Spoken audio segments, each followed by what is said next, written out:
नमस्कार, हमारी खास पेशकश देख रहे हैं आप। आपके साथ मैं हूं दिव्या तिवारी। रूस यूक्रेन गाजा में तबाही, अब एक और युद्ध। ईरान पर इजराइल के हमले के बाद ईरान ने युद्ध का ऐलान कर दिया है।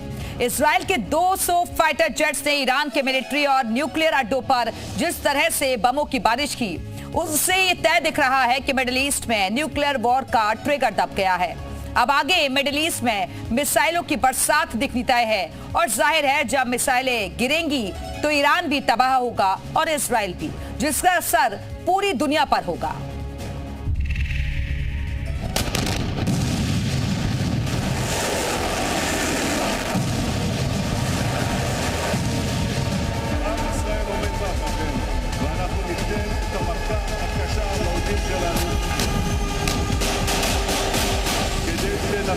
ניצחון, לניצחון, מוכנים?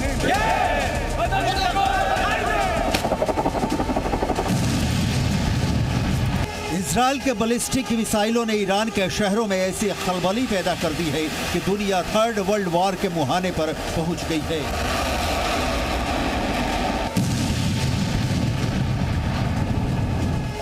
इजराइल की बमबारी ने ईरान में तबाही का वो मंजर लाया है कि दुनिया भर के एक्सपर्ट आशंका जताने लगे हैं कि कहीं मिडिल ईस्ट में न्यूक्लियर वॉर का ट्रिगर तो नहीं दब गया।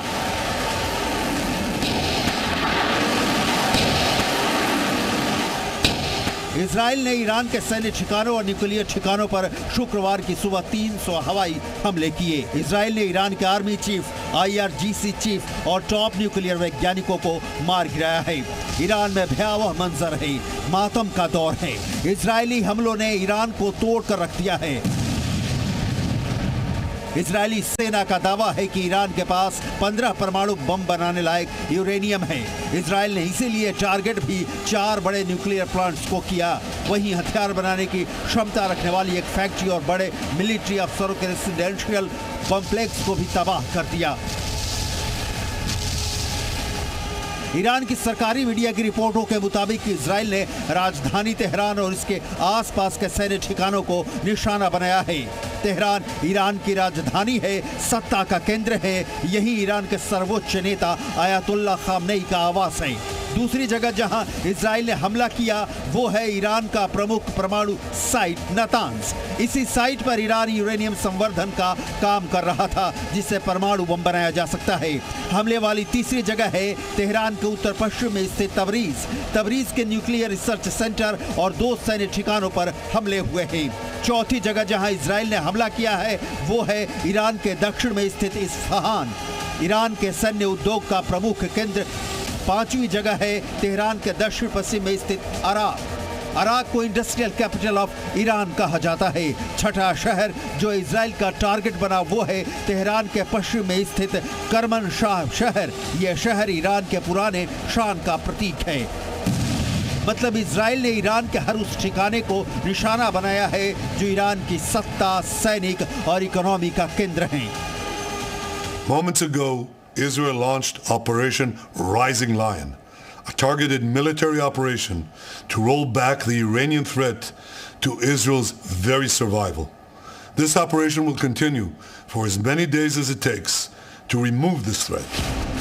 ईरान इजराइल का तनाव पुराना है, दुश्मनी पुरानी है और हमला भी इजराइल ने पहली बार नहीं किया है।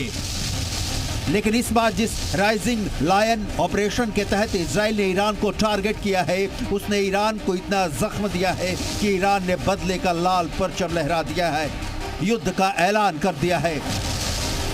आयतुल्लाह खामनेई ने 2 प्रॉमिस 3 की कसम खाई है।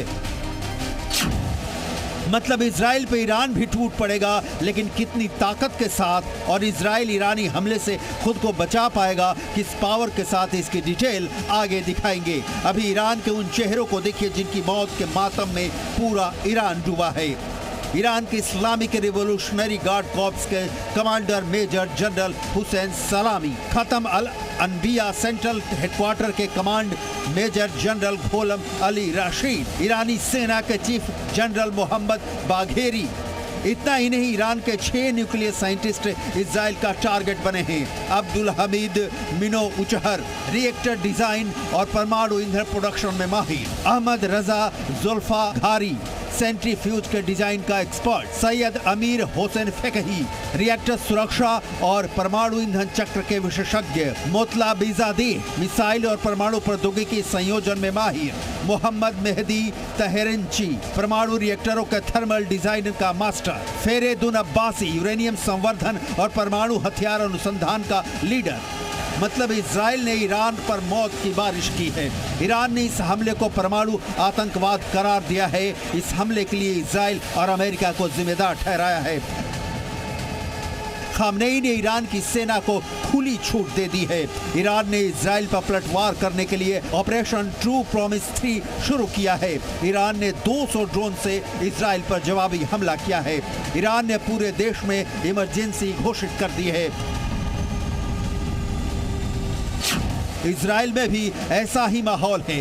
जरूरी सामान का स्टॉक करने के लिए बाजारों में लोगों की भीड़ देखने को मिल रही है।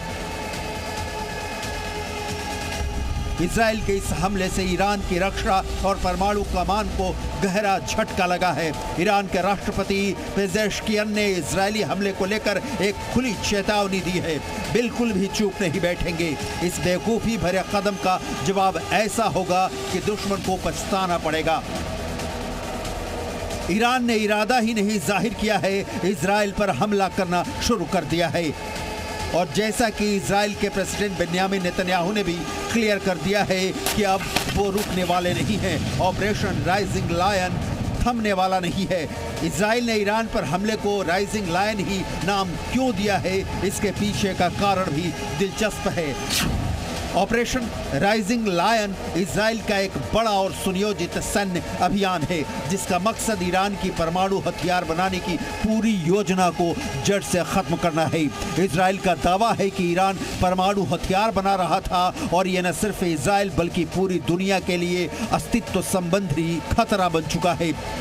ईरान इजराइल की ताज़ा जंग दुनिया के लिए नई मुसीबत का कारण बन सकती है। इजराइल ईरान के परमाणु कार्यक्रमों के विनाश तक थमने वाला नहीं दिख रहा है, तो ईरान इजराइल के हमलों के खिलाफ हमले की कार्रवाई से बाज नहीं आने वाला।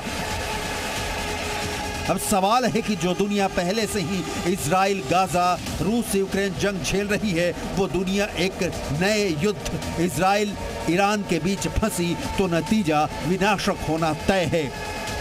इजराइल ईरान की ये जंग छिड़ी है तो जद में आएंगे कई और देश, क्योंकि मिडिल ईस्ट में सिर्फ इजराइल और ईरान थोड़ी हैं। तेहरान के बमों की गूंज वाशिंगटन डीसी तक पहुंच रही है और मॉस्को तो बीजिंग भी इसका असर हो रहा है। ब्यूरो रिपोर्ट, जी मीडिया।